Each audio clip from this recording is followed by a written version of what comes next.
So without further ado, I'm going to hand over to Monya Zard, the Deputy President of Clubs and Societies at Imperial, who will be introducing our speakers and hosting the evening.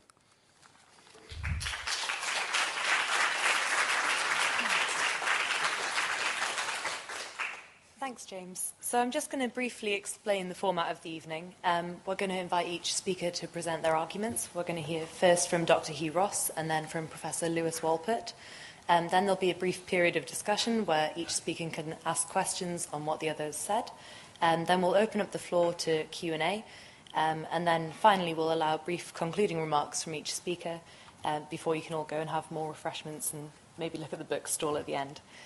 So I'm first going to just introduce both of the speakers. So first we'll be hearing from Dr. Hugh Ross from the University of Toronto. So at age 17, Hugh Ross became the youngest person to serve as Director of Observations for Vancouver, Canada's Royal Astronomical Society. He completed his undergraduate degree in physics at the University of British Columbia and in graduate degrees in astronomy at the University of Toronto. He was then a postdoctoral research fellow at Caltech, researching quasars and distant galaxies. He's addressed students and faculties at universities around the world, from Texas A&M, which awarded him the Trotter Prize earlier this year, to MIT, Yale, Stanford, University of Illinois, and many more, as well as research institutes such as the Fermi Lab and Jet Propulsion Laboratory. He's the author and co-author of more than a dozen books, including More Than a Theory, Why the Universe is the Way It Is, and The Origins of Life. Professor Lewis Wolpert, the second speaker we'll be hearing from tonight, was educated in civil engineering at the University of Witwatersrand and then studied soil mechanics at Imperial College London and finally moved to cell biology, so quite an illustrious career, at King's College London. He currently holds the position of Emeritus Professor of Biology at University College London and is known for his numerous scientific and research publications. He's also presented television programmes on BBC Two and was made a Fellow of the Royal Society in 1980. He was awarded a CBE in 1990 and made a Fellow of the Royal Society of Literature in 1999. He's also the Vice President of the British Humanist Association. So now I'm going to invite Dr. Hugh Ross to speak and present his arguments.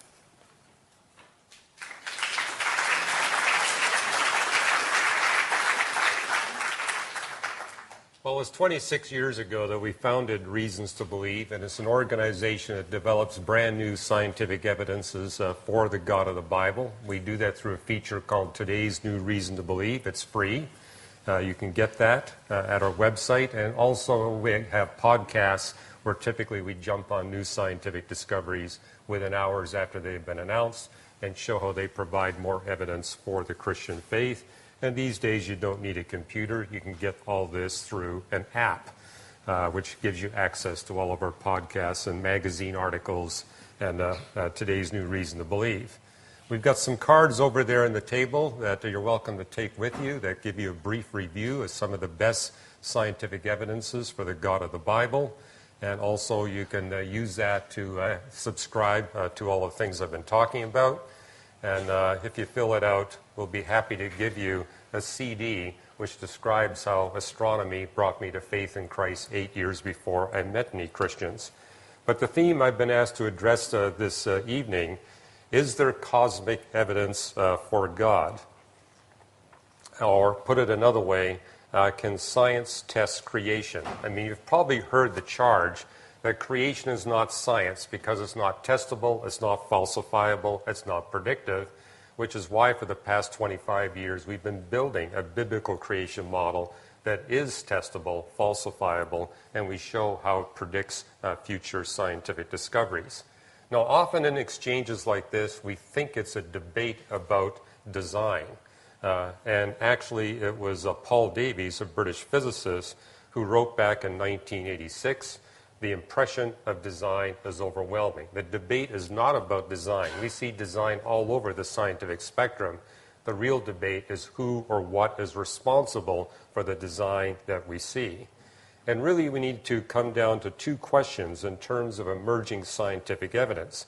As we learn more and more from the record of nature, is the evidence for the Creator's existence shrinking or growing as we learn more? we would argue that the evidence for God would be accurate if indeed scientific evidence for it increases. And has that scientific evidence grown to a point where we can eliminate some or all the alternate explanations? Are we simply talking about an ill-defined intelligent designer, or can we identify it as one of the gods of the major religions of the world? Now, the first book I ever read in cosmology was when I was 7 years of age, by a book by Sir Fred Hoyle, Nature of the Universe. And he comes from a Hindu worldview perspective, but in that book he made the following statement: there's a good deal of cosmology in the Bible. It is a remarkable conception. And when I was 17 and 18, I went through the holy books of the different religions of the world, and when you look at the Bible, it has more than 10 times the content on the origin and structure of the universe than all the rest of the holy books of the world combined. But there's 4 themes that the Bible explains in some detail and with a good deal of repetition. And so let me review the 4 fundamentals of biblical cosmology. One that I'm sure you're familiar with is the Bible declares a singularity beginning. That's a physics term which means an actual beginning of matter, energy, space, and time. What I found in the other holy books is it talked about God creating within space and time. In the Bible, it's God creating independent of space and time. And also talks about how we live in a universe that continuously expands from a space-time beginning under constant laws of physics, where one of those constant laws is a pervasive law of decay. Now let me just briefly review for you where you can find this in the Bible. In terms of the singularity beginning, I've found no matter where I travel in the world, everybody seems to know in the beginning God created the heavens and the earth. They may not know the phrase, the Shamayana res, heavens and earth, refers to all of physical reality, including space and time. And the word create, bara in Hebrew, means to bring into existence something brand new that never existed before. Hebrews 11:3 in the New Testament says that the universe that we can detect did not come from that which we can detect. Well, what can we detect in science? Matter, energy, space, and time. And there are other passages that actually speak about a literal space-time beginning when God creates the universe. Now, I was reading the Bible for the first time when I was 17, and that was the very time when physicists here in Britain were developing the first of the space-time theorems. That took place in the 1960s. And probably the most famous of those developments was this paper, The Singularities of Gravitational Collapse in Cosmology, published by Stephen Hawking and Roger Penrose, which concludes with the following: if mass exists in the universe, and if general relativity reliably predicts the movements of bodies in the universe, then space and time must be created by a causal agent who transcends space and time. Now again, the other religions speak about God or gods or cosmic forces creating within space and time that eternally exists, where the Bible stood alone as saying the beginning of the universe is the beginning of space and time itself. And so this theorem, given that mass exists in the universe, and all of you are living proof that mass indeed does exist in the universe, some of you a little more so than others, and then if general relativity reliably predicts cosmic dynamics. When this paper was published, we could only prove general relativity's reliability to 1% precision.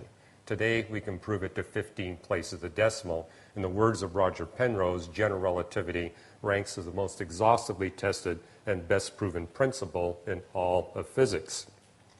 And today, we have over 30 of these space-time theorems. In fact, over a 10-year period, 2 physicists, Arvind Borde and Alexander Vilenkin, tried to find some loophole where we wouldn't be forced to accept this causal agent beyond space and time as a creator. And they did find some models of the universe that didn't demand that creator, but they were models of the universe that would not permit the existence of life. And they wind up developing this space-time theorem: inflationary spacetimes are incomplete in past directions, which states that any universe that expands on average has a beginning in the finite past and must be created by this transcendent causal agent. So it doesn't matter whether we're talking an inflationary Big Bang or some quantum Big Bang, quantum mechanical Big Bang, any universe that expands on average over its history must be created by this agent. which led them to conclude all reasonable expanding universe models are subject to the relentless grip of the space-time theorems. Now, this is significant because so much of science today is predicated that we can only presume natural causes. But notice what we're seeing here. We're seeing incontrovertible scientific evidence for the biggest miracle that any scientist could ever hope to uncover, the coming into existence of all of physical reality, which means scientists no longer can presume that all causes are natural. Clearly, this transcendent causal agent has miraculously intervened at the beginning of the universe, which means if he did it once, he could do it again and again and again thereafter.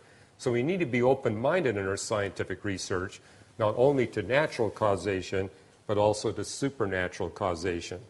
Now, as much as the Bible says about the beginning of the universe, it actually says much more about the expansion of the universe. Now, typically in the English translations, it comes across as God stretching out the heavens. But the Hebrew verb there is a verb natah, which means the expansion of whatever is being described. And it's in all three Hebrew verb forms, which means these are not metaphorical references.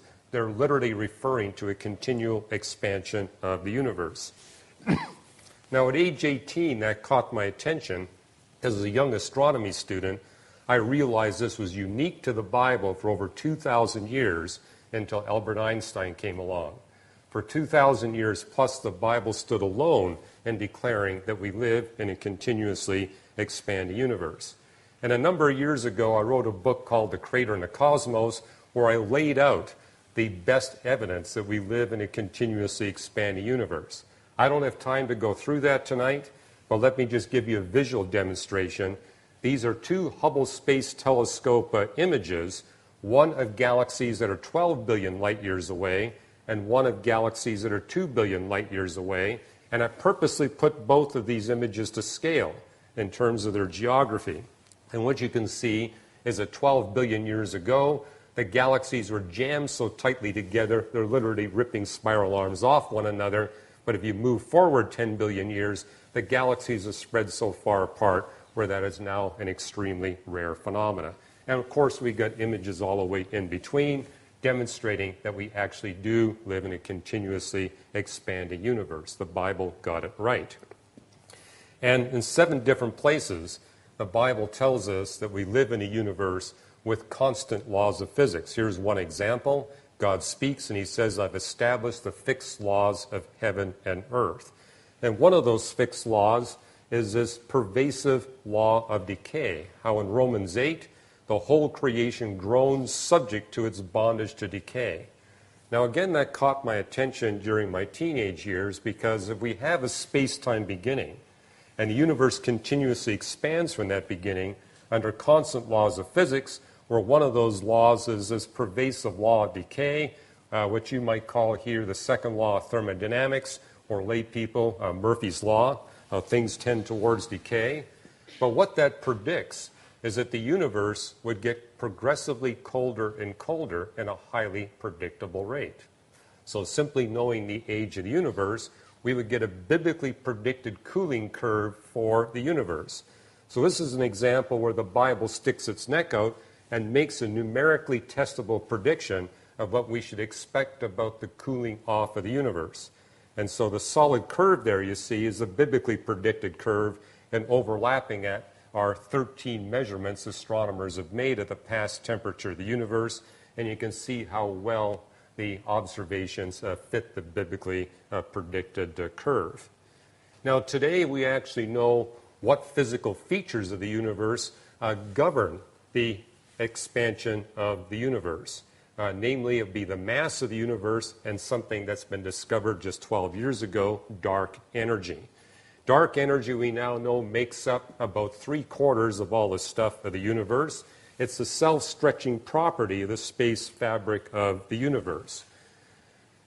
And it's where we find the most spectacular evidence for fine-tuning design to make life possible. And it's in this context. If you expand the universe too quickly from the cosmic creation event, gravity will never be able to compress any of the gas to make stars and galaxies. The universe would be forever dispersed gas. But if you expand the universe too slowly, then gravity will collapse all that gas into nothing but black holes and neutron stars. Notice in both cases, there's no possibility for life. For life to be possible, you have to have galaxies, stars, and planets, and you want the right kinds of stars and the right kinds of planets to show up in the universe at the right time in cosmic history. This requires an exquisite fine-tuning of the expansion rate throughout all of cosmic history. And a number of physicists have calculated the degree to which you have to fine-tune the mass of the universe and the dark energy. But in terms of the dark energy by itself, the fine-tuning exceeds the best examples of human engineering design by at least a factor of 10 to the 98 times. And that means that, well, I'm making this point because so many of my fellow physicists and astronomers will say the space-time theorems prove a deistic God, but not a theistic or a personal God. They say, sure, there's a causal agent beyond space and time, but who says that that causal agent must be a personal God? Well, I would argue this does, because what we're looking at is a causal agent beyond space and time that is able to design and create to a degree far greater than what we human beings can manifest. Now, in my opinion, the best example of human engineering design is a gravity wave telescope situated in Louisiana and in the state of Washington, and now they've got a third arm in Pisa, Italy. This machine was designed by brilliant Caltech and MIT physicists. But here in dark energy, we're looking at a causal agent that's 10 to the 98 times. That's 10 trillion, trillion, trillion, trillion, trillion, trillion, trillion, trillion times more intelligent and more knowledgeable than those Caltech and MIT physicists, or to put it another way, that many times better funded than the U.S. government that made all of that possible. And I think you can catch the drift here. When you're identifying the properties of intellect, intelligence, knowledge, creativity, and power, and care for what you're creating, those are attributes that can only be fulfilled by a personal being. So not only is the cosmos able to establish an agent beyond space and time that is able to create, but establishes that it's a personal being. Now, you might expect that this would be a logical conclusion coming from a Christian astronomer. But the fact is that this is a conclusion that's also being conceded by atheist theoretical physicists. I've got here a paper written by 3 atheist theoretical physicists titled Disturbing Implications of a Cosmological Constant, another term for dark energy. And let me just pull for you 3 quotes from these 3 physicists. Number 1, arranging the universe as we think it is arranged, that is governed by dark energy, would have required a miracle. Now, that's a fairly significant statement for 3 atheist physicists to make, but they go on to say an external agent, external to space and time, intervened in cosmic history for reasons of its own. Now, that's why you see the title of the paper, Disturbing Implications. They said this conclusion that there's an agent beyond space and time performing miracles for reasons of his own is so utterly disturbing that they wound up concluding their research paper with this sentence, that the only reasonable conclusion is we do not live in a world that is a universe with a true cosmological constant. In other words, they concluded their paper by saying dark energy must be wrong, because if it's real, then we're stuck with this agent beyond space and time performing miracles for reasons of his own. Now, the irony of this paper is it was published just months before astronomers developed 9 independent observational demonstrations that not only is dark energy real, it's the dominant component of the universe. Here's a list of those 9 confirmations that were made within the 6 months after this paper was published.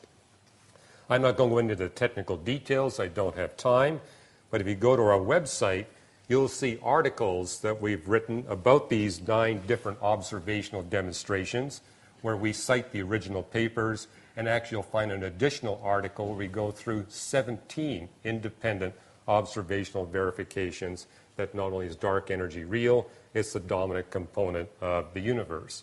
Now, this is one example, but the truth is every constant of physics we look at shows similar evidence for supernatural, superintelligent design.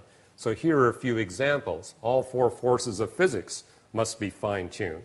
So for example, to have stable burning stars, a critical requirement for life, it's crucial that we fine-tune the value of the electromagnetic force constant relative to gravity to better than 1 part in 10,000 trillion.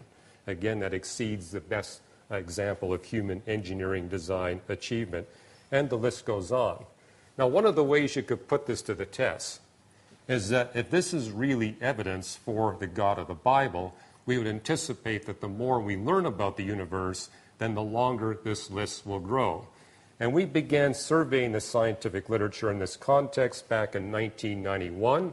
At that point, 17 different features of the laws of physics and the characteristics of the universe show this very high level of fine-tuning design. And notice that today the list is well above 180. And again, you can go to our website and see the documentation. Now, this is typically where my peers stop when they talk about the anthropic principle, the idea that the universe reveals as evidence designed for the benefit of human beings. The truth is we see this evidence for design on all size scales. It's not just the universe. It turns out that we see overwhelming evidence for the design of our cluster of galaxies. We live in a unique cluster of galaxies that permits the existence of advanced life. And over 200 features of our Milky Way galaxy must be fine-tuned to make advanced life possible. And we need a just right star. Thanks to the discovery of extrasolar planets, we now know that we need a just right Jupiter and Saturn. In fact, all the planets play a critical role in making advanced life possible here on planet Earth, now that we've demoted Pluto from the list. And we need a just right Earth and a just right Moon. Now, this allows us to develop a test. If there's no creator responsible for all this, we would anticipate that the more we learn about our Milky Way galaxy and other galaxies and our solar system and other planets, that the design evidence for the benefit of humanity would decrease in both strength and number, and the evidence for the biblical God as a designer would get progressively weaker and weaker as we learn more and more. But if we really are talking a creator, we would predict the exact opposite. Now, the advantage here is we only have one universe, but we got billions of galaxies, billions of stars, and billions of planets. And so we began doing this study back in 1995, and appropriately accounting for dependency factors, assuming a very generous limit to the maximum number of planets in the universe, we calculated a probability of less than 1 chance in 10 to the 31st power that one body would possess all 41 features with the just right values for life. This demonstrates how the evidence increases with respect to time for the God of the Bible. In 1995, 41 features. In 2006, 676 features. But look at the probabilities. Bottom line is, as astronomers learn more and more about our Milky Way galaxy and our planets, the evidence gets approximately a factor of 1 million times stronger every month, which means I can say to the skeptic, if you're not convinced today, wait 1 month. The evidence over the course of the past 25 years has been getting approximately 1 million times stronger each month. Freeman Dyson, an agnostic American physicist, put it this way: the more I examine the universe, the more evidence I find that the universe in some sense must have known we were coming. It was literally designed in advance for the appearance of human beings. Thank you.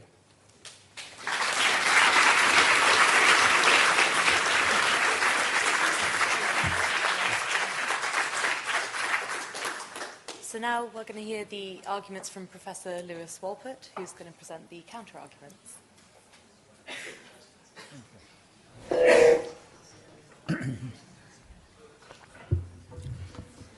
Well, thank you very much. I'm not a physicist, and I cannot see in any meaningful, sensible way in which physics tells you anything about God.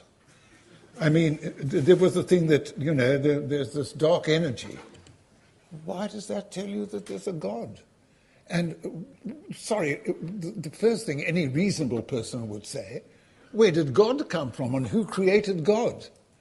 And the second point is that all these interesting things about physics don't really relate in any detailed way to what goes on in the Bible, but probably also relate to other religions. And can I remind you that Christianity is but one of many. There are probably about 20 major religions in the world. And can you please, if I could ask those of you who are committed Christians, what's the evidence that your religion is right and theirs is wrong? Because they would certainly say that yours is wrong and theirs is right. And I'll come to this question of belief in a moment. And can I remind you, not that you need reminding, that the Bible says that the universe was made in 7 days. I'm not a physicist, but it doesn't seem to make a great deal of sense. May I remind you where women came from? Adam's rib. And there's a very nice cartoon in the New Yorker of a man walking with a lady and says, I've just thought of a different way of creating life. Sorry, not using a rib. Sorry, I don't. I can't resist that. So there are so many things in the Bible that bear no relationship to what we understand about biology and the nature of science. And so what I want to do, which you won't like one bit at all, is try and tell you why people are religious and where religion comes from. So whereas the previous speaker has spoken about physics, I'm going to use evolution. And the point that, as I say, you're not going to like this, no matter. Can't like everything. But the really point is, first of all, let me remind you, as if you need reminding, that we humans have a basic need to construct beliefs to account for things that affect our lives. Let me give you a trivial thing. When you're ill and you go to the doctor and the doctor says he doesn't, or he or she says they don't know what's wrong with you, you're really very upset. You can't bear not knowing what's wrong with you. And when the doctor does tell you what's wrong with you, I'll bet as you walk home or go home or are carried home, you'll come up with some story as to why you got ill. You sat next to that person with a cough, you've been drinking, and so forth and so on. We have an absolutely innate need to find causal explanations for things that affect our lives.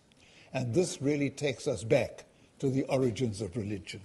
Because what makes us human and different from animals of all sorts, and people who work on animals can't stand this, is that we have a concept of physical cause and effect.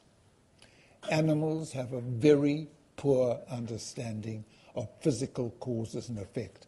If you offer a chimpanzee, you have a set of rakes out there with the food, and only one of the rakes is touching the food, the chimpanzee won't know which rake to pull on.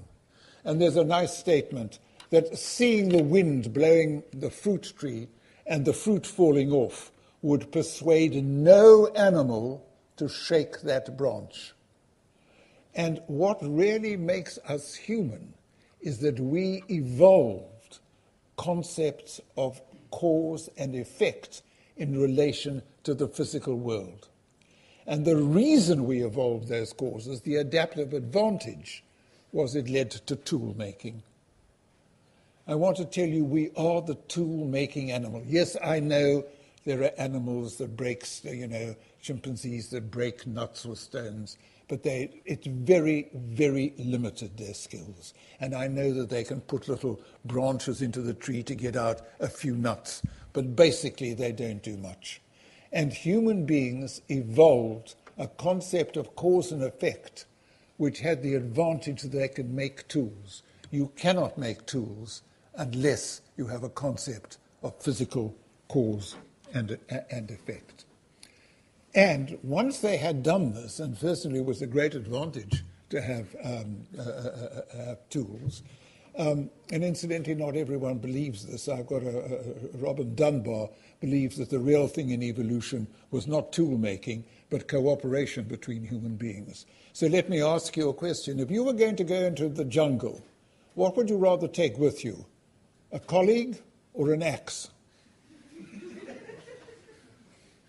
I hope you take an axe, be much more sensible, may I say. And also, once human beings evolved concepts of cause and effect in relation to tools, they began to want to understand the cause and effect of things that affected their life, like illness, particularly illness. And the one cause they knew very well was human causes, because they knew what they could do themselves, and that's the origin of gods. They invented God-like human beings which could account for things which they couldn't find an explanation for. And this is, I believe, the origin of religion, because first of all it provided explanations, and secondly it provided a means for trying to appease the gods and to pray for the gods. And can I just remind you that people who are religious are healthier on the whole than those who are not religious. You know, you do better if you had. There were also religious communities, which are a good thing. Now, I think that was adaptive. And because it was adaptive, those people who evolved these beliefs survived better, and therefore we all have in our minds a basic set of religious beliefs. We have a mystical mind. I'm sorry to tell you that you all have mystical minds. Yes, you've made me under control, but nevertheless you do. And can I just remind you, if I can find my quotation, do you remember with Timothy Leary? Timothy Leary, where is he? Sorry. Timothy Leary, I don't know, anyhow, I'll make it up.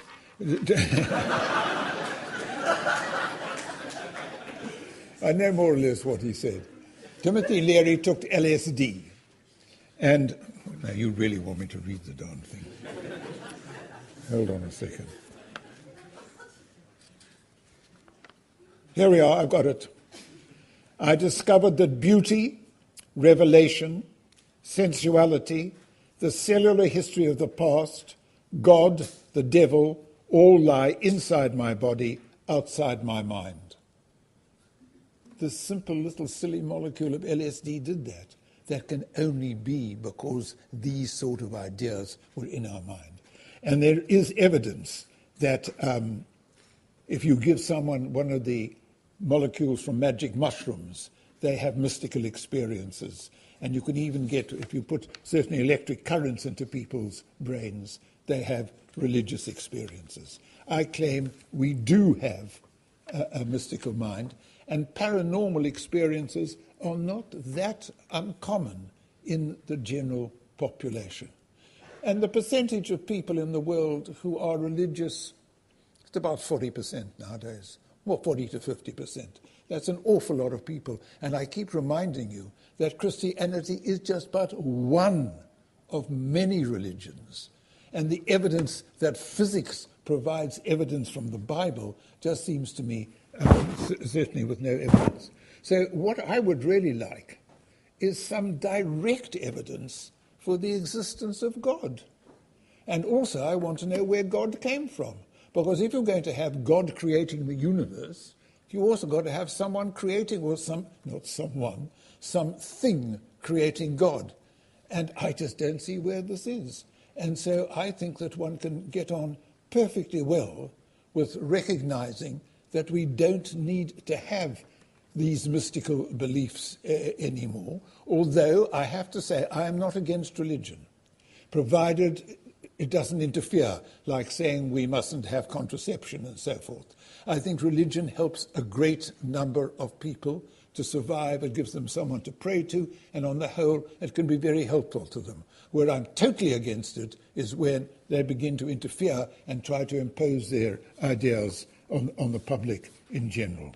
So, let me say, I don't think physics gives us a clue as to the existence of God or the Bible being valid, and I think the best way to think about religion is from an evolutionary point of view. Thank you.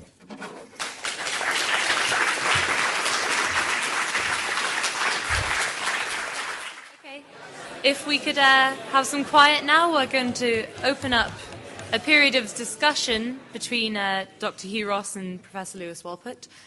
Professor Lewis, if you would like to ask the first question. Yes, it's quite a simple question. Really, I'd like to know what's your best bit of evidence for the existence of God?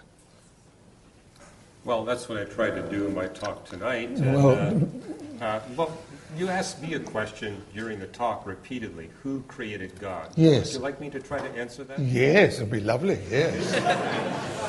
Well, you notice I spent some time on the space-time theorems, how it proves there's actual beginning to cosmic time. It also establishes that cosmic time is linear, and cosmic time can't be stopped or reversed. In such a concept of time, everything must have a beginning or a creation event with a causal agent that is so constrained. But the causal agent that created time is not constrained to linear time. Notice that cause and effect is taking place independent of cosmic time, which means for the cosmic creator, he must have access to at least the equivalent of 2 dimensions of time, not 1 dimension of time. And if time is 2-dimensional with a length of time and a width of time, you can have an infinite number of timelines running in an infinite number of directions. So if you place cosmic time over here, we could have God dwelling on another timeline that's infinitely long that never crosses or touches our timeline. As such, that being would have no beginning, no ending, would be uncreated. And when I notice about the holy books or religions of the world, only the Bible says of God, no beginning, no ending, and uncreated. It's also the only holy book that says that God can arbitrarily compress time or expand time. A day of the Lord is like 1,000 years. 1,000 years is like a day. Mathematically, that can only happen in 2 or more dimensions of time. So yeah, we have to be created. We need a causal agent, but the creator of the universe doesn't need a causal agent. He's an uncreated entity because he's not constrained by time. Obviously, the space-time theorems establish he can create any number of space-time dimensions at will.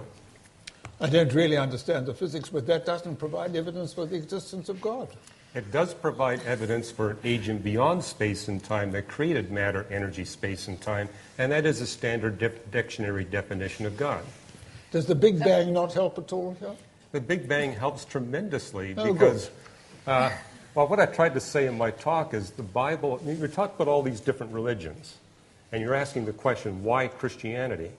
Well, what I noticed as a young astronomy student, the other holy books got the cosmology dead wrong. Yeah. The Bible got it right, and it predicted accurately future scientific discoveries thousands of years ahead of its time. The fact that the Bible has demonstrated predictive power means it can't come from a human source. Just give me the best example of a prediction. Well, there's multiple predictions. Just give me one, the best one. Okay, how the Bible predicted that we live in a universe that continuously expands over its entire history. No other man said that until the 20th century. So the Bible stood alone. Yeah, go ahead. Let you ask a question of Professor Lewis, and then we'll get back to this.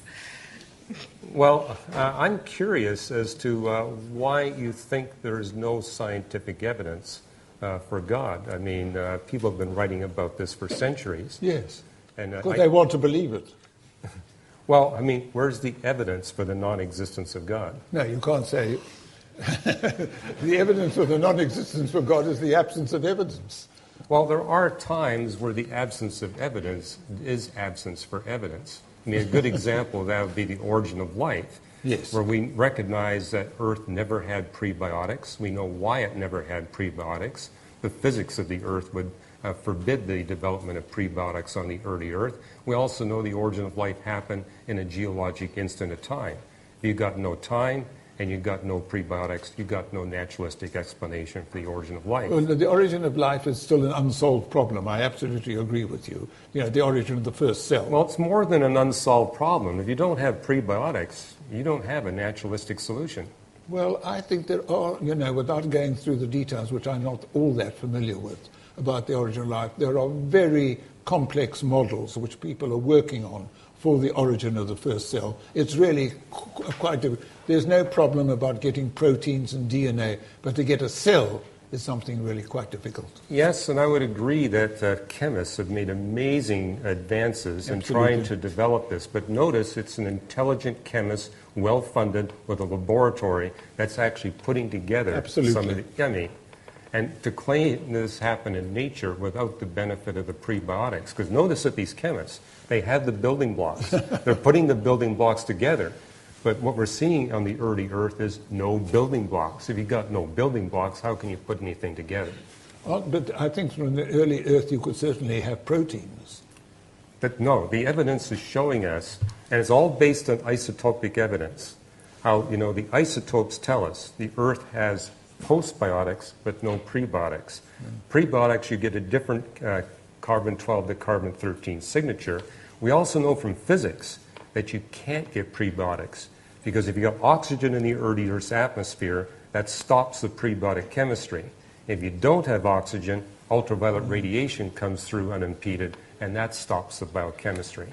So you're stuck with oxygen. Yeah, go ahead. Both of you, just because I'm a physicist, not a biologist, to briefly explain what a prebiotic and a postbiotic is for the benefit of everyone sat up there who's sort of including following me. this. Yeah, if we could explain briefly what a prebiotic and a postbiotic is. Okay, a postbiotic would simply be the decay products of once living organisms.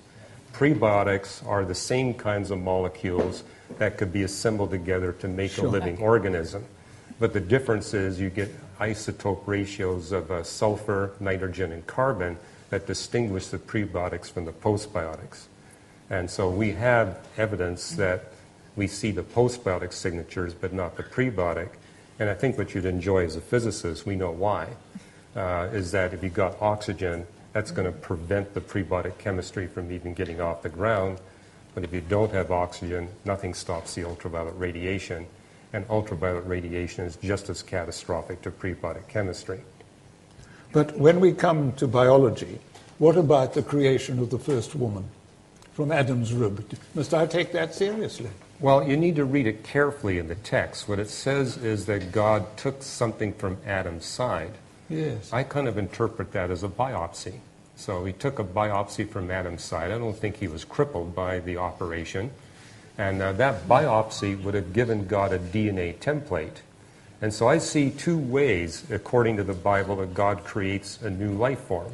He can create it from the dust of the earth like he did Adam, or he can take a template from another creature and re-engineer the DNA to create a different species. Yes, but the whole trouble with creating Adam is that we know that Adam wasn't just suddenly created. We know that human beings evolved, unless you're against evolution.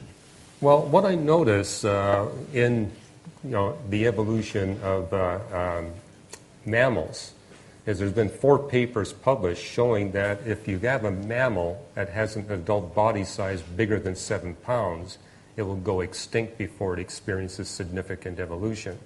And the problem with the primates, they're all bigger than 7 pounds. And the thing we see is that if you look at Homo erectus, they've been around for 1.8 million years. But the skeletons we see of the most ancient Homo erecti are no different from the most recent. We can't see any evolution in the bone morphology. With Neanderthal, we got both bones and DNA. But likewise, over an 80,000 year period, we can't measure any change in either the morphology or the DNA. We see the same thing with human beings. And therefore, it confirms this 7-pound limit, that these are creatures that are sufficiently large and complex. But nevertheless, human beings, certainly you don't deny that human beings evolved from more primitive animals. Well, I'm arguing that you certainly see a history of life over the past 3.8 billion years that progresses from simple to complex, but it's not by natural process alone. Well, but hold on. But when God created Adam just boom like that, in 20 minutes, this shows that the Bible is talking nonsense. Well, I notice you made that comment about the fact that it's nonsense to believe that God created the universe and everything in it in 7 days. And people often ask me in the church, Hugh, do you believe that God created in 7 literal days? I say, yes, I do. But keep in mind that Hebrew is a very tiny vocabulary size, such that almost every biblical Hebrew now has multiple literal definitions. So when it comes to the word day, it can mean part of the daylight hours, all the daylight hours, a 24-hour period, or a long but finite period of time. And there are 27 chapter-length or longer creation texts in the Bible.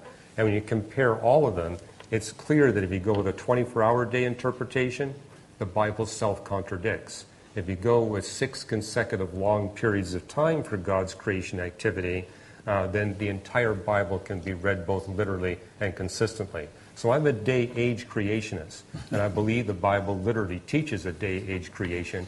I think the 24-hour people simply haven't read their Bible correctly. I understand. But do you believe in evolution, though? If we could let Hugh ask the question. Sorry. Well, this is a good discussion. I don't mind it You continuing like this. Yes, do I mean, you believe he's Fair got in... enough. lots of questions. I'm not needed. I'll just Right. I mean, do you actually... But, I mean, do you think that evolution is based upon God designing the next step in evolution? Well, I think with evolution and creation, we have to be careful about the definitions. When you talk to me as an astronomer, do you believe in evolution? I think of stars. You know, stars are forming, they burn, they end up. Sure. And I believe that stars are such simple systems that we can explain the entire history of star burning naturalistically. We have the math, we've got the observations that demonstrate it. But keep in mind, stars are orders of magnitude simpler than living organisms. When it comes to living organisms, I don't think you can explain the whole story naturalistically. I mean, I've just made you the example. What about the primates? We're not observing any change, any significant change in either DNA or the morphology. So my position is that God supernaturally intervened and separately created a dozen-plus species of bipedal primates, including our own species, Homo sapiens sapiens. And we have a book on this. You can get a book from us. I think it's on the table there. Who is Adam? Where we kind of document the DNA and morphology evidence that establishes this. And, you know, I think you're probably familiar with Ian Tattersall's work. Certainly not. Well, he's one of the, he's an atheist, but he's one of the leading researchers in terms of physical anthropology. And he's the one that's well known for documenting that when you get human beings, there are these immediate cultural big bangs. It's something you talked about, the tools. Sure.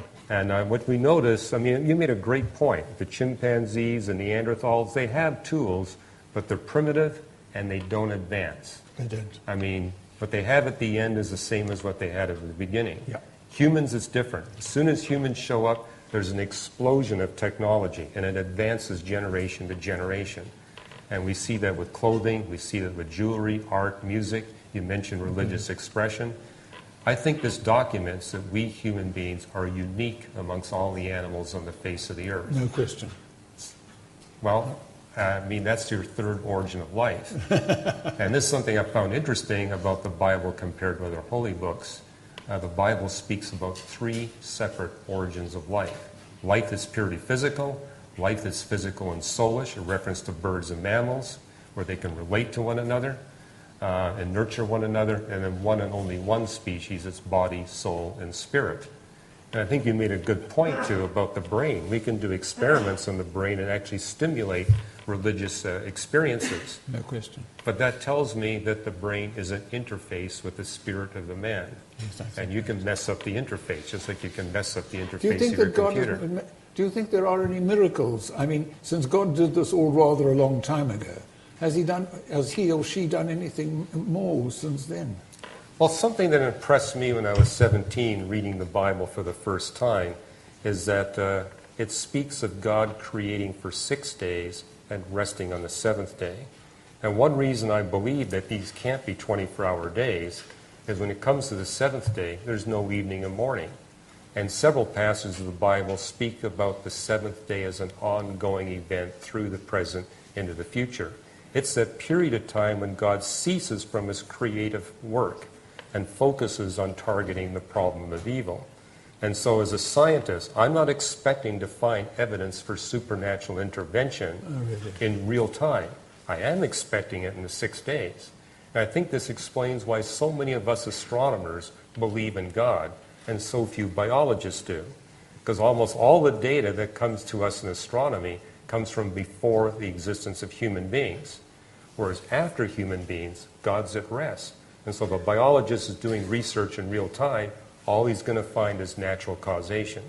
For 6 days, God creates. On the 7th day, he rests. Now, I would also agree that God's miracles from a Christian perspective are not limited to science. I mean, for 6 days, God is working in the scientific realm. On the seventh day, he ceases that. We would expect him to be performing miracles that would be targeting the problem of evil. And this is kind of what you see in the gospel accounts, the resurrection of Jesus of Nazareth.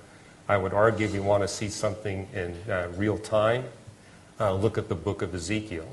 The book of Ezekiel contains over 100 predictions of what we would expect to see in the rebirth of the nation of Israel for a second time. And you and I are old enough to actually be witnesses to the fulfillment of all the prophecies in the book of Ezekiel concerning the modern nation Israel.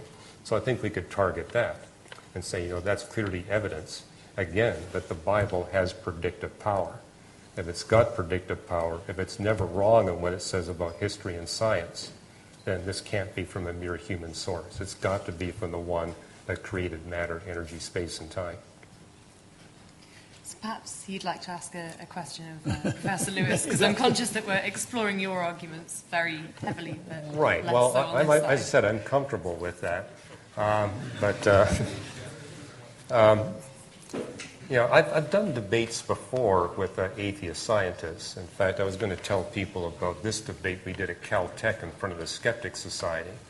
And this is where Victor Stenger, the particle physicist, had an exchange with me.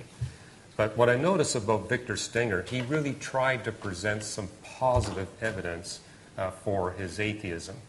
And he agreed with me that it's not fair for an atheist just to point holes in the weaknesses of Christians' arguments. I would admit, I'm not a good debater when it comes to defending the existence of God. God obviously can defend himself. Well, when did you last do that? Well, the question I want to ask you is, can you do something like Victor Stenger did? Try to provide some scientific evidence to prove that God doesn't exist. No, no. To prove the evidence that God doesn't exist, that's very difficult. No. I think when you go to science, you've got to provide evidence that God does exist. You can't go around finding evidence that God does not exist. You see, if I tell you that I have seen a fish in the South African waters that speaks very good Afrikaans, and you ask me, could I please provide you with evidence that this does not exist? It's ridiculous, you can't. Well, I do appreciate that Victor Stenger really did try to make a positive case. He made the point that, the universe seems hostile to life everywhere. Why would God constrain humanity to just one little planet?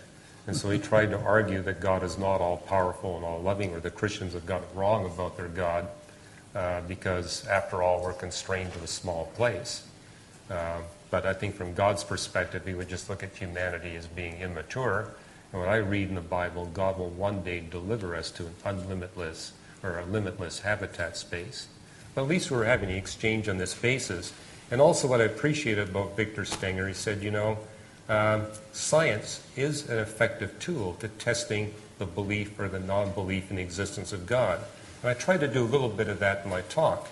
If there is no God behind all this science, we should expect science to progress according to a certain pattern. And if what I'm saying is true, it should go in the opposite direction. Let's let the science run for a few months and see which side gains the evidence. So in that sense, I think you really can argue scientifically for an atheistic worldview. But what I'm seeing is in the scientific literature, it's not going in the direction that favors atheism. It's going in the opposite direction. Maybe that's in physics and biology not. Pardon me? It's certainly not true of biology. Well, I think it is true in biology. Kind of what I'm seeing is, number one, there is no naturalistic explanation of the origin of life. And number two, in biology... Oh, no, there are explanations. They just haven't been established. Well, what we have established is it takes somebody a lot more brilliant than the biochemists in Craig Venter's lab to pull it off. Yes, absolutely. Yes, that's true. And these are tough problems. Well, but yeah, if you measure it to be tougher than the ability of Craig Venter's biochemists, then that certainly would rule out the dirt of the earth 3.8 billion years ago, pulling it off. No, certainly. As I said, no prebiotics, no time, no naturalistic solution. No, biology is really quite weird, because when the cell actually evolved, the cells are really so complicated that all sorts of strange things came about. Well, I would agree with that, but keep in mind you already got something that's alive.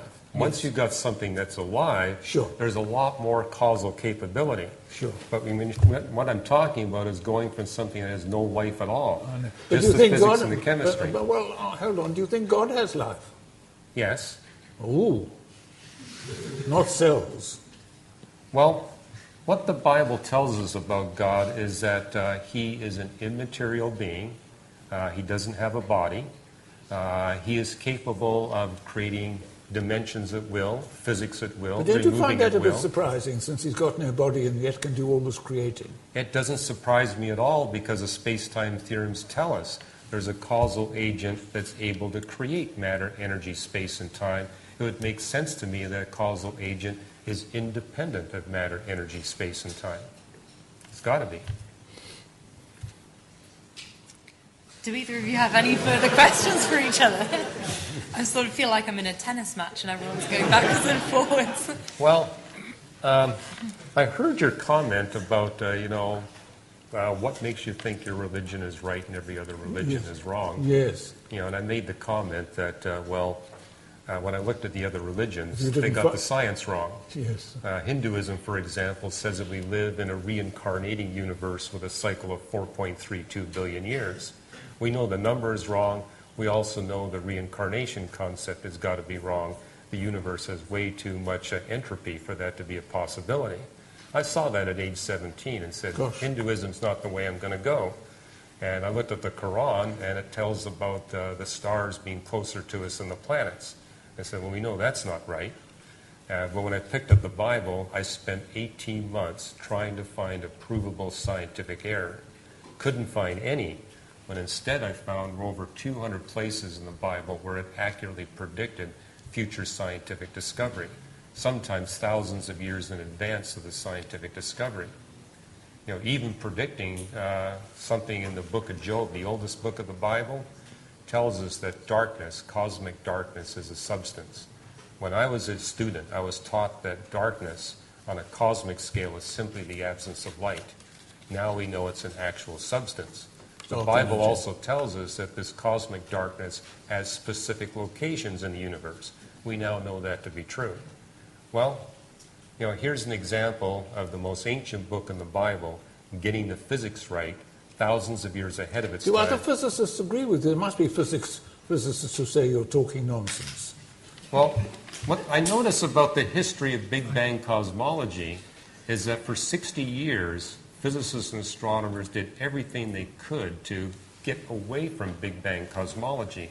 Why? Because they recognized it implied the God of the Bible. They said, we can't have that. We've got to find some way around this. It explains Fred Hoyle's invention of the steady-state model. It explains the oscillating universe, the hesitating universe. But eventually the observational evidence for Big Bang cosmology became so overwhelming that the atheist Jeffrey Burbidge said, well, all right, my colleagues are rushing off to join the First Church of Christ of the Big Bang, but it looks like the evidence can't be denied. And I noticed when I went to the Soviet Union back in the 1980s, I ran into physicists and astronomers who were forbidden by the communist government to talk about the Big Bang to lay people. And it's because they realized it implied the Christian faith. And so they said, look, this is an atheistic nation. You're not going to be allowed to talk about Big Bang cosmology. So I think the Big Bang, as I mentioned in my talk, was predicted in the Bible thousands of years ahead of time. And that had a huge impact on me as a young man in persuading me that this Bible indeed must come from the one that knows the physics of the universe. So I think at this point, if we could open it up to some questions from the floor. If, when you do ask your question, you could just give your name and direct it to either one, the other, or both of the people we've got here tonight. Does anyone have any questions they'd like to ask? My name's Edward Golding. I suppose I'm a physicist, really, and that's what I did here a long time ago. And it'll take me a minute, I'm sorry, to put this question, but I feel it very really, that you use the Bible as a very precise tool with which to match against the universe as I write and find that the Bible is actually predicting correctly the way the universe is. Makes me think that the only logical position you have then is that the Bible is transmitted by God through to humans, and that we have this book which represents God's writing, not man's writing. But the oldest copy that we have of the New Testament, I don't know, it's something like about 400 AD, and the oldest copy of the Old Testament is about 200 or 300 BC. And it's been rewritten and rewritten and rewritten, presumably by people in your sense. I mean, I think it's by people. And so when the Jews were taken by Nebuchadnezzar and were existing, I mean, I read the Bible quite a lot, and I find the romanticism of the part to do with being by the waters of Babylon really easy for me to interpret. These are the people who were carried away from the land of milk and honey and are now slaves. And they are writing about their memories of what their grandfather's memories was of this time. And I see it there and I feel it. So I can't avoid the idea that this book is actually an evolving story written by the people, rewritten by the people, rewritten by the people, and written again. I mean, just think of what happened at Nicaea, which bits of the New Testament were and weren't included in, translated from one language, etc. I'm going on a bit, but I mean, Sure. I think the question is really important for you to answer to me, because you're taking some words and trying to say the Hebrew root for this could mean 24 hours, or could mean this, but this other word means it's through all space and all time.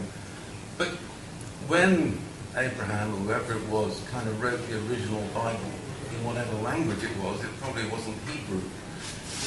Who knows quite what it means? I mean, I'll just say one more bit in this chart, because I argue about this, It says in the, several times in Exodus, God says to Moses, thou shalt not kill. That's one of the 10 Commandments. Just think about what that word kill could mean. If instead it had been, you shall not take life, well, that it means something. If you shall not kind of destroy life, it means you can't even be a vegetarian. You can only eat dead things. So this business of picking a particular word and reading a very precise scientific meaning into it feels to me intellectually shoddy. So, to paraphrase that, you're suggesting that because the Bible is written by humans and has been translated and rewritten and is constantly evolving, to use it as a tool for prediction would be imprecise, particularly when the Hebrew words have so many meanings and can be so diverse, and asking how we can use it as a tool for prediction. Yeah, no, I like your question, and there's been a lot written on your very question. It's kind of the documentary evidence for the Bible, and how can we trust the reliability of what's been given to us.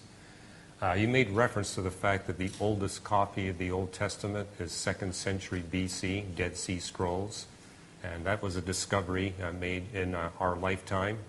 But what impressed the Hebrew scholars is when they compared that 2nd century BC document to the most recent other document we had, the 9th century AD Masoretic text, they found it was virtually identical.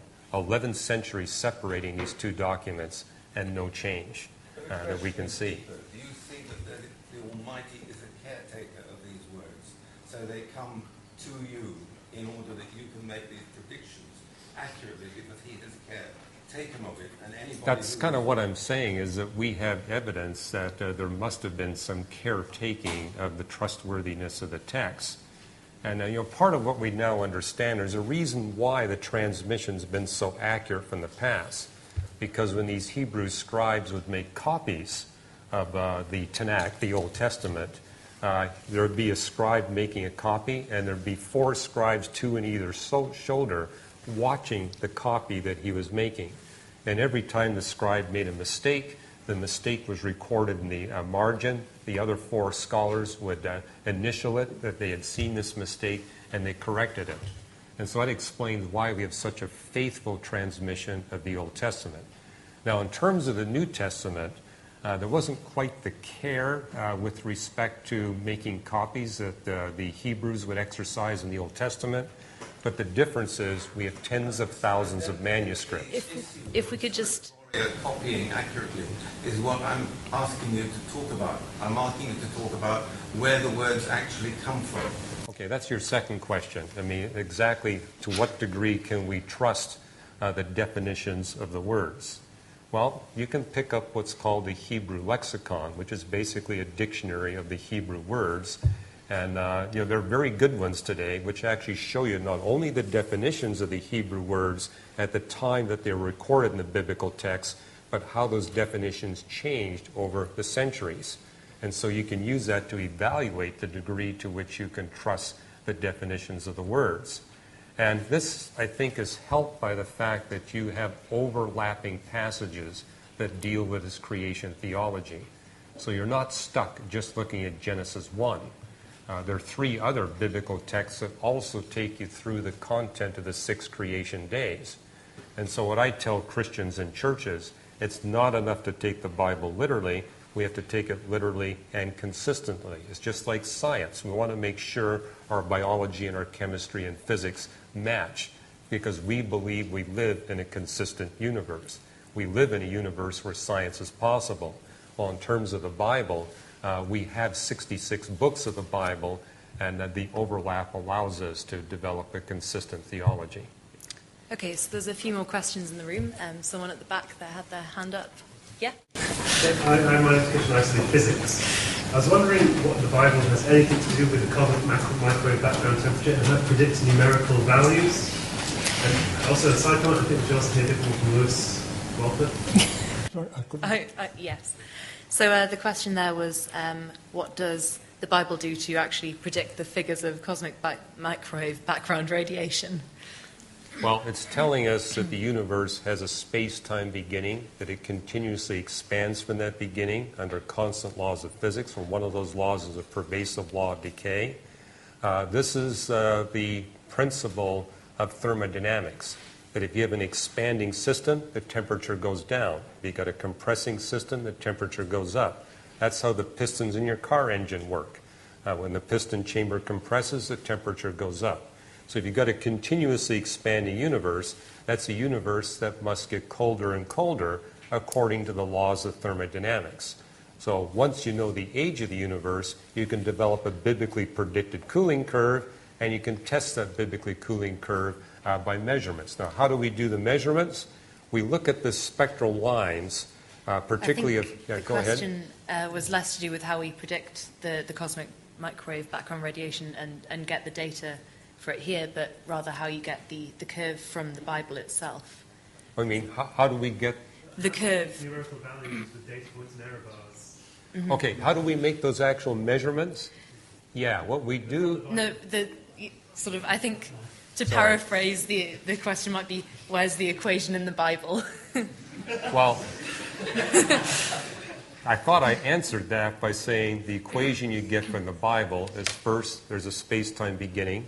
The universe continuously expands from that beginning under a constant law of thermodynamics, which means that according to the laws of thermodynamics, the universe must get colder and colder, and it gets colder and colder at a numerically predicted rate. And so we can use that numerically predicted rate and literally put the Bible's claims about cosmology to the test. Okay, so if I could have questions for Professor Lewis Wolpert. Has anyone got... There we go. Yeah? Oh, yeah, sure. About the evolution, how do you explain that the human being is the last, can we have a species that is more evolved than human? I can't really hear what you're saying. So I think the question is, how do we explain that we don't have a species that is more evolved than human beings? So if evolution is continuing, Evolution is continuing, and human evolution will continue. So there are going to be species more advanced than humans? She's asking whether there will be species more advanced than humans. I just don't know, given time. I think it's a bit unlikely, but in order to get major changes in animals related to humans, with big, large brains and things like that. I think it's a bit unlikely. But certainly human evolution will continue. If you come back in 5 million years' time, you might find all sorts of strange things around. And if I could ask the guy in the black T-shirt's had his hand up for a while. I've got a question for Lewis. I was a bit surprised at one point that you made the argument that absence of evidence is evidence of absence. Because from my understanding, it's actually a logical fallacy to do that. Because if I give you an example, I don't have any evidence that there's a person standing out there in that hallway on the other side of the wall. No. But that might be because they're not there, but they might be there, but there's a big wall in the way. So that's the problem, I think, that comes with saying absence of evidence is evidence of absence. It just tells you, well, I don't have the evidence in my possession. So I'm wondering why you use that argument. But on top of that, I'd like a bit more detail into why you actually don't think Hugh has any evidence, because you did give detail about perhaps reasons why people come to believe in God, and you dealt with, you addressed the secondary question of, well, where did God come from?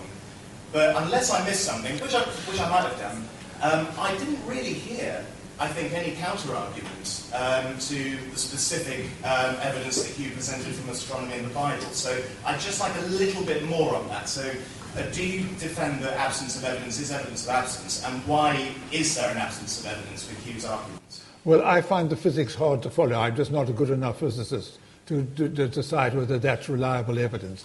And my guess is that if I did, I would certainly decide it was no evidence for God whatsoever. Perhaps you could expand a little bit more on absence for evidence being evidence for absence. No, that's not absence, but if you're looking for something that really is so extraordinary as God creating the universe, you want some evidence for the existence of God. I would like something that God's done recently. What has God done in the last, 10, 20,000 years? Doesn't seem to be acting particularly strongly at the moment. Fulfilled his promise to Israel. We don't know yet. Well, no. Okay. The promise. There's plenty of questions in the room, so if we could try and get through as many as possible. Maybe another one for Professor Lewis? Yes. Professor Wolpert, I'm an evolutionary biologist, by the way. Oh, good. But I want to ask you a question about cosmology, or the beginnings, and that is, what would philosophically be called first cause? In other words, do you believe that matter and energy have always existed? And related to that, where do you believe the laws of the universe came from? Because they presumably needed to be in existence before the beginning. Now, I cannot answer that. That's a physics question. And that's yours. If you've got the logical sequence all the way through the development of life, etc., and you can't, the origin of life is a difficult one, if you can't answer the logical question at the beginning, I can't. Can you explain? No, I can't. I can't. It's just always been there. That's just the nature of the universe. So therefore you haven't really explained anything? Well, it depends what you're trying to explain. The origin of cells is not dependent upon that. But in terms of life, the universe and everything, in any set of arguments, if you can provide part of the chain of argument, that's interesting, but you need to have the whole chain of argument, presumably, so you have got a convincing argument. Well, that's what the physicists are offering, and I have no idea whether they're right. Okay, I guess if they're wrong. Perhaps we can take another question. Right at the back there, yeah? I have a question for our first speaker, if I may. And I'd just like to know what your response is to a problem I have with what I think was quite a large thrust in your argument, which is quite nicely demonstrated by your quote out there. You talk a lot about how the universe is perfect for us and how all the conditions are so finely tuned to 10 to the zillion, trillion, quadrillion, probability 1, basically, or probability 0, that it was not designed, etc., etc. I think that you're looking at it from perhaps the wrong direction, and I can see why. I'm the first person to admit that I'm a very arrogant individual, and as such, I can quite understand why, as humanity, as a race, we're very eager to take ourselves as being at the centre of everything. What you're essentially saying is that the universe is perfect for us. I think you're wrong. I think we're perfect for the universe. Yeah. We are here because the universe is like that. If it were different, there would be something else. And, there would...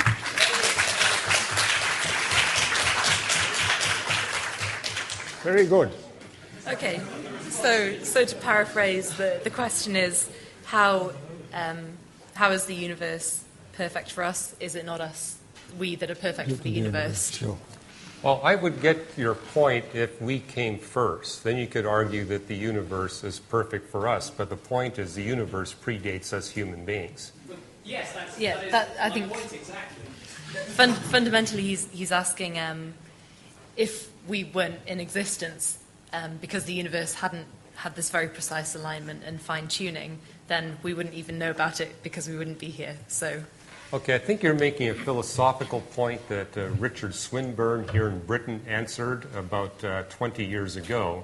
You may be familiar with the argument. He said, you could have a person condemned to death by the firing squad, and 10 people point their rifles at him in an attempt to do with his life. He survives the event and says, well, of course, I wouldn't be here unless they all missed.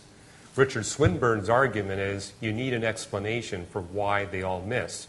If you got 10 sharpshooters with rifles intending to kill that individual, he would be dead. And so he concluded that the evidence that the individual survived indicates that there's somebody that wanted that individual to survive. Either the sharpshooters were given blanks in their guns or they intended that he would survive and they purposely missed. And likewise, he concludes that the argument we're here because we hear is philosophical nonsense.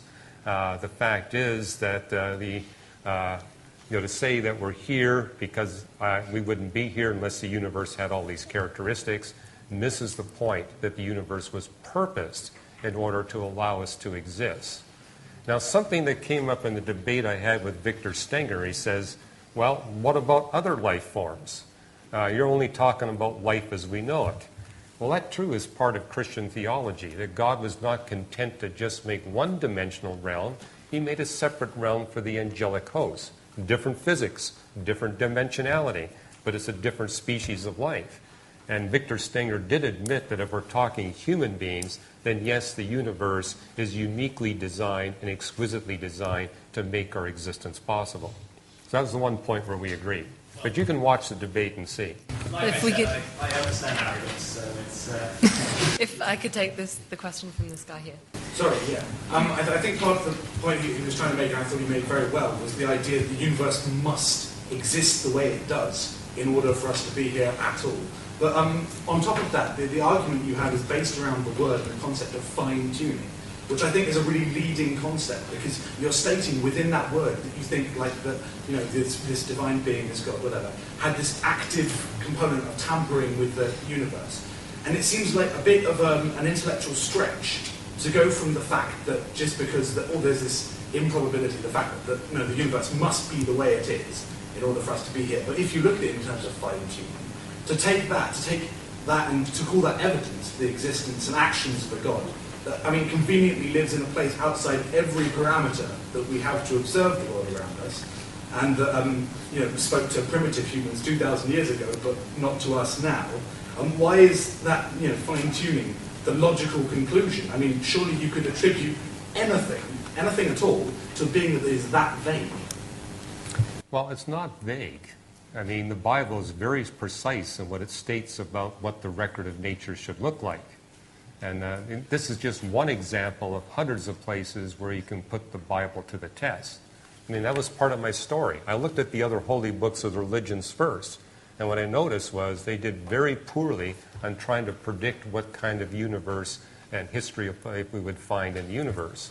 The Bible was radically different. It got it right on every point, and got it right in considerable detail. These are not vague statements that you find in the Bible. They're precise statements. The idea, the concept of God himself in the Christian religion is vague, because every time you come up with, you're saying you need to prove the non-existence of God, or you need proof of the existence of God. You cannot prove God, because Christians have, since the dawn of Christianity, placed God in a level which is outside of everything that is tangible to us. I mean, obviously wasn't 2,000 years ago, and somehow that's changed, and that seems a bit low. I think you may be misunderstanding the biblical claim. Yes, the Bible does claim that God is totally transcendent to his created realm. That's where the Christianity would agree with Islam. But where we would disagree with Islam is that God is not only transcendent, he is immanent. He fills the entirety of his creation. So everywhere within the creation, God exists and God acts. So it's not just a God that's outside, it's a God that's inside as well. Okay. If we could just limit the follow-ups to one question, just because I'm conscious that a lot of people have questions in this room. Did you have a question for Professor Lewis by any chance? For both. Oh, both. Great. Go ahead. I'd like to ask, do you not think everyone could benefit from religions, all religions being modernized? Modernized? Yeah, so do you think that everyone globally could benefit from religions being modernized? I think as long as religions keep to themselves and don't interfere with other people's lives, I think they can be very helpful to people. Because they give them a set of beliefs that makes them feel better. The fact that they're based on false evidence doesn't really matter. Okay, well, the thing that attracted me about Christianity, one of the things is it's the one religion that thrives in a free market exchange of ideas. I mean, what I found in the other religions is this idea that they need to legislate people's beliefs, whereas in Christianity, there's a freedom to choose and investigate and put to the test. As Paul puts it, everything must be tested, hold fast to that which is good. And when people reacted and said in the early church, what should we do about the pagan temples? He says, leave them alone. Let them practice their religious beliefs. But hold on, I'm confused. But in Christianity, there are lots of different religions with very different ideas. How do you explain that? Well, again, that's part of the free market concept of Christianity. We're not worried about competition for other religions. We believe that the truth will speak for itself. So let people practice their religious beliefs, and may the best model, the best religion win. We don't have to legislate Christianity in this nation. We can say we have religious freedom. And the Christians are the ones that have always promoted religious freedom, and that's because they... Okay, so there was a question from the guy in the blue right at the back. Okay, I'm trying to note down people as they put their hands up. So the question for both speakers is, we're talking a lot about God not intervening after he created the universe, but what do you both make of the claim that Jesus was... Jesus claims to be God as well. Yeah, Jesus claims to be God, the Son of God. Yeah, so what do you both make of that? I think it's a terrific story.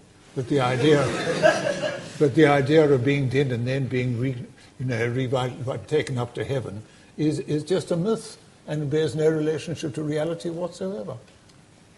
But it's an extremely attractive myth and has done a lot of good to a lot of people. But the evidence for that sort of thing is simply false. Yeah, and just to clarify, when I stated that God is not intervening now, I meant God is not intervening in physical creation activity. He has rested from his work of physical creation activity the moment he created Eve. But it doesn't mean that God is inactive. And I think you gave a good example. 2,000 years ago, the creator of the universe humbled himself and became a human being, lived a life amongst us, demonstrated his moral perfection. Even his mother and his brothers and sisters couldn't accuse him of any moral imperfection. And then he willingly chose to die on a cross in order to make the offer of trading his moral perfection for a moral imperfection. I don't see this as a myth.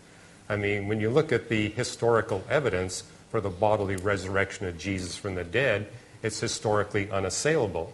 I mean, if the Romans want to put a stop to Christianity, which they really did, all they had to do is produce the body. Likewise, if the Jews wanted to put an end to Christianity, which they really wanted to do, all they had to do is produce the body. Nobody could produce the body. And, okay.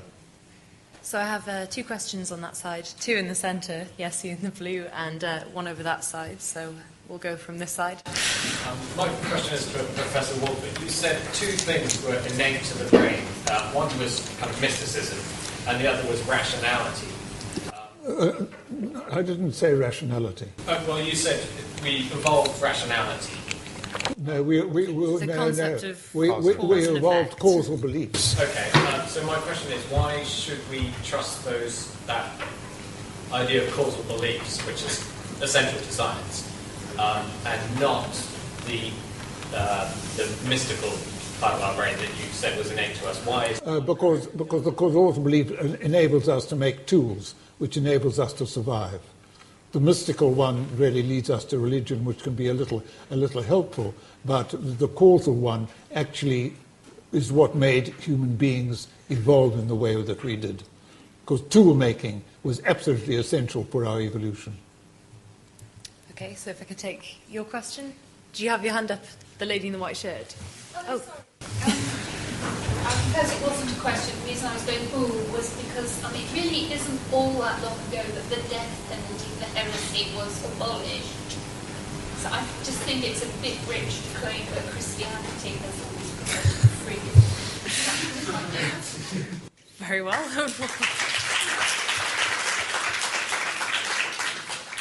So, you had a question? So you said that you've done some research and looked at the Bible and looked at the facts that stood out to you as coming true right now, and I saw about 30 on there, and I read the Bible and there are a lot more than 30 facts in it, and I'm wondering how you accounted for the concept of hits and misses.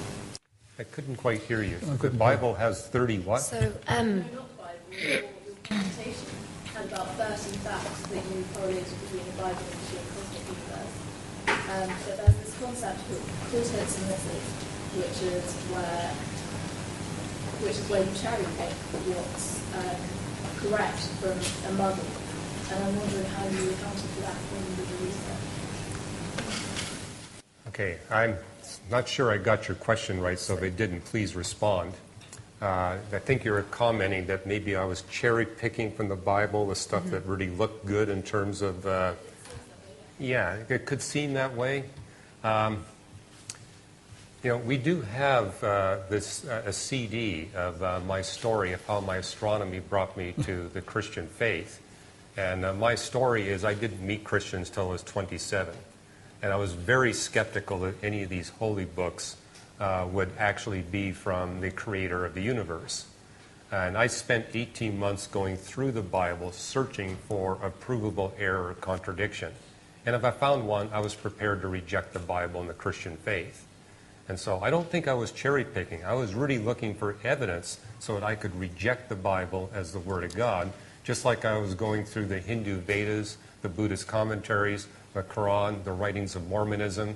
I was really of the persuasion these are all humanly crafted frauds. But my failure to find any error, scientifically or historically, in the Bible is what persuaded me this has got to be from a superhuman element. Misses is a completely, every human is capable of doing it, every human does it. And it's where you, when you did your research, you looked at each fact, and if it didn't correlate with cosmic evidence, you said, well, I'll interpret it in a different way.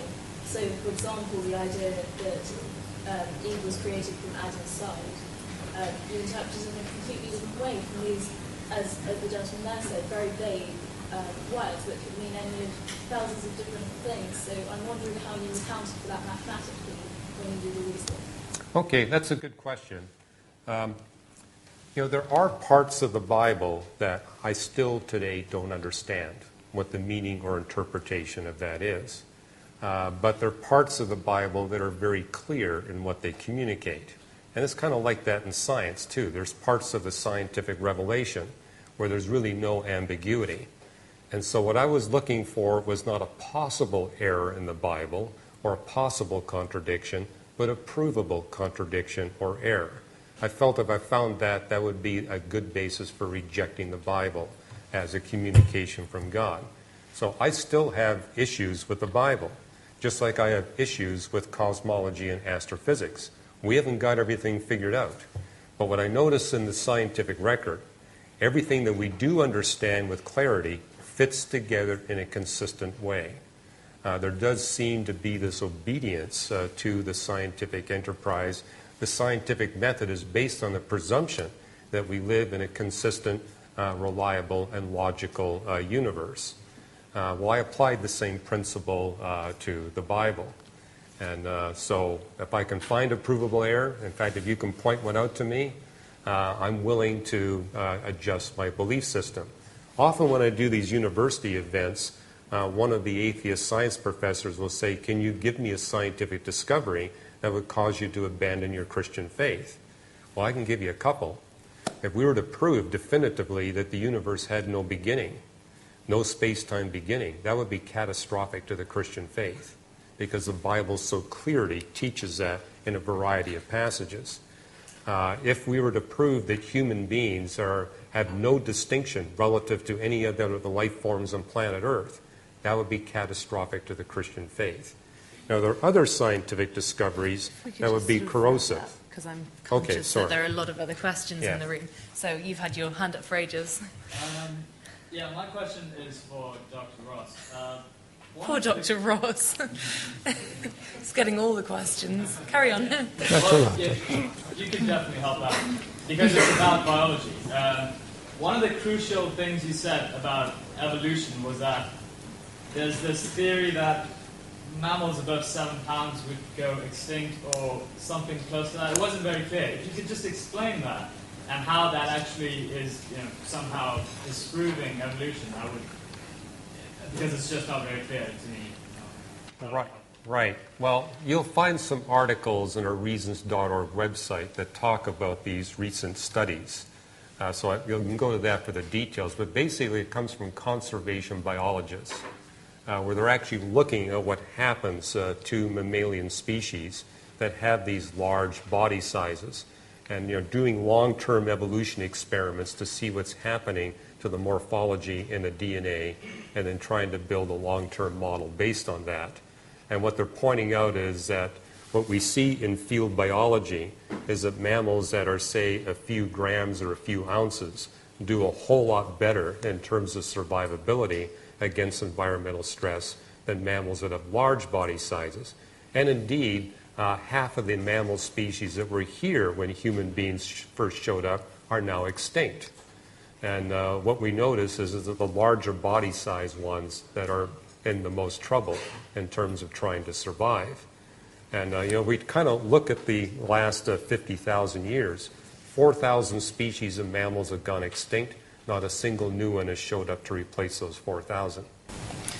Okay, so you in the corner there? Yeah, I just had a question for Professor Lewis Wolpert. So Hugh Ross has come here, he's presented his points, he's given us a lot to think about scientifically that there may be a God. You haven't really come along and presented your idea that there isn't a God. You've just disproved his points. What do you believe? What do you think? My own belief is there is no God. But I have no evidence with that because I don't have any evidence that there is a God. And also the idea of a God goes so much in my mind against biology and physics that I don't believe there is one. But I must admit, I think if there were a God, I think a God would actually do something at least once every year. And I would have to say, well, I'm wrong. Look, once again, on Christmas Day, God has done something absolutely extraordinary we cannot explain. But I'm terribly sorry that doesn't happen. Rather than trying to accept this idea as plausible and come up with evidence to disprove it, you just say it can't be true right from the start. Well, there's no plausible evidence for God. I think Hugh Ross is a different. No, well, sorry. Well, I he's don't basically think saying all of us physicists are wrong. Yes. Sorry.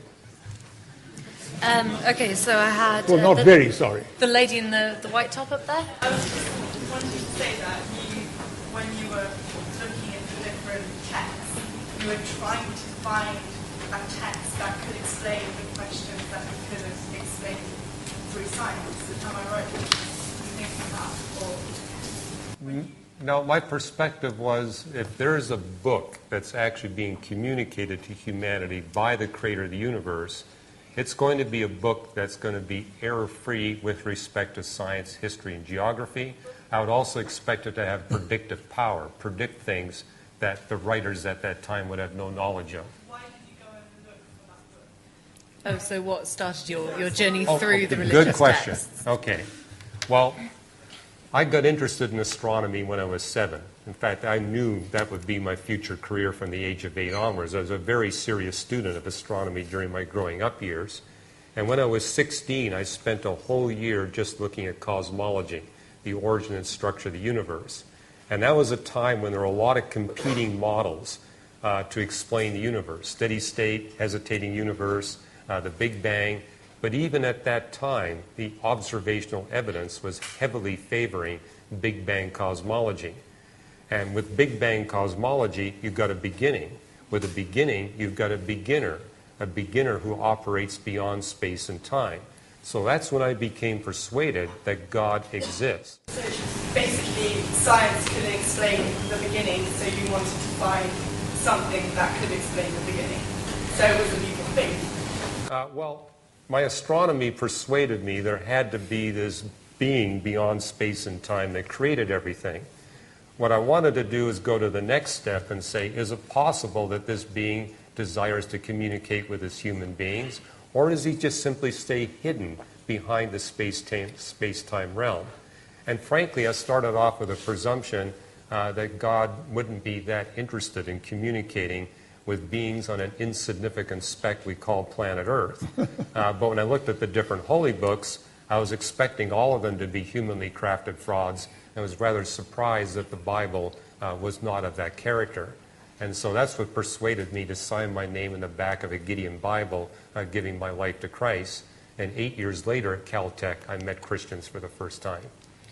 Okay, so I think we've probably got time for one more question. I'm conscious that the guy over there in the red shirt had his hand up for quite a long time. And I'm sure that afterwards, both Dr. Hugh and Professor Lewis will probably be around to answer your questions. So if you'd like to take the last question of the evening. No pressure. No pressure. I like the first speaker. I like how you used kind of science evidence as you described it, although it could be interpreted in different ways to kind of back your point. And I think religious people need to do that more often. But I think if you'd said to me, here's a religion that believes in the cosmological constant and formation of stars and all this, I'd be on that religion. I believe I am because I'm taking a physics course. But I think that Christianity, the main beliefs are not that. It's actually, it's Christ. That's the main belief, and that hasn't really been explained at all by this kind of this agent that's outside the universe. What's happened is you said that God has gone and impregnated a virgin through this other dimension, which doesn't really get explained. And I'd like to look at both perspectives. How, for you, how that relates your physics to the virgin conception, also from a biological point of view, about the same way. Well, I'll go first if you like. I think you already stated it, that the Christian position is that the Holy Spirit, one member of the triune God from outside of space and time, visited the Virgin Mary and did something inside of her womb that led to the birth of Jesus of Nazareth. And theologians debate exactly what that something was. The Bible doesn't clarify that, but it does say that the Holy Spirit did something in the womb of the Virgin Mary that led her to give birth to Jesus of Nazareth. I'm willing to accept that as a miracle from beyond space and time. I certainly won't accept it. I'm terribly sorry. If you want to have a baby, you need a sperm. Do you not think that violates the kind of physical laws that you say were created by God in the beginning, and that he set these laws and he didn't touch those items, and then by going back and doing this, he's kind of violated his own laws that show that they're not a constant physical law throughout the universe? Okay, you're making a good point there, that the Christian faith stipulates that God is free to perform a variety of miraculous interventions. One category is where God miraculously intervenes from completely outside of space and time. The creation of the universe would be in that category. The virgin birth would be in that category. Jesus walking in water would be in that category. It violates the laws of physics, but the one that created the laws of physics can do that. But a second kind of miracle God does is where he miraculously intervenes within the laws of physics. And most of the miracles we see described in the Bible are in that category. So, for example, God coming and taking the dust of the earth and making the body of Adam. That would be an example of God performing a miracle within the laws of physics. Then in Colossians, it talks about how God sustains the laws of physics. That if God were to remove his sustaining effect, all the particles in the universe would collapse. Every being on the face of the earth would breathe its last breath. So there's 3 different categories by which God miraculously intervenes, and all 3 are scientifically testable. Okay, so I think if we could have concluding remarks from both speakers now, we'll sort of bring the evening to the close. If you want to go first. Well, I'm going to conclude by saying I'm terribly impressed by your remarks. I mean, it all seems extremely clever, but I'm terribly afraid that I'm totally, utterly unpersuaded, partly because I don't understand it, and partly because I think the evidence for God is just so terrible. And what I really want to say is one of the peculiar things that I hear in the discussion is that God has got all these human qualities. You know, he's sort of, he's superhuman, and that fits in ideally with my origin of belief in gods, because they did have human qualities. And if you wanted, and I keep coming back to saying, if you're looking for false statements in the Bible, the way Adam was created and the way Eve was created are simply scientifically false, and there is no way of avoiding it. Okay, so if we could have your closing remarks, Dr. Sure. Ross. Well, I think it's important that we try to understand the argument. So I appreciate your point that maybe you haven't gone through the physics training, but I don't think it's difficult to do. And you know, I think a lot of people in this room would disagree with you on that. Well, this is what we try to do at Reasons to Believe. We publish books at a high academic level so that the academics can really verify our integrity and credibility, but then we try to bring up books at a very lay level. So one book I've written is Why the Universe is the Way It Is, which explains these concepts at a very lay level, because we want you to understand and verify for yourself that what we're claiming really does have credibility and integrity. And if I could just quote the Apostle Paul, everything must be tested, hold fast to that which is good. There are ways to test for a Christian worldview. There are ways to test for a non-theistic worldview or a deistic worldview. And so let's apply these tests. You know, I believe God gave us the book of nature so that we can verify worldview concepts. Let's put the different competing models to the test, count on advancing scientific research, giving us more testing tools, and may the best model win. And may we be willing to submit to the best model. Okay, so I think if we could show our appreciation for both guest speakers, they've been fantastic.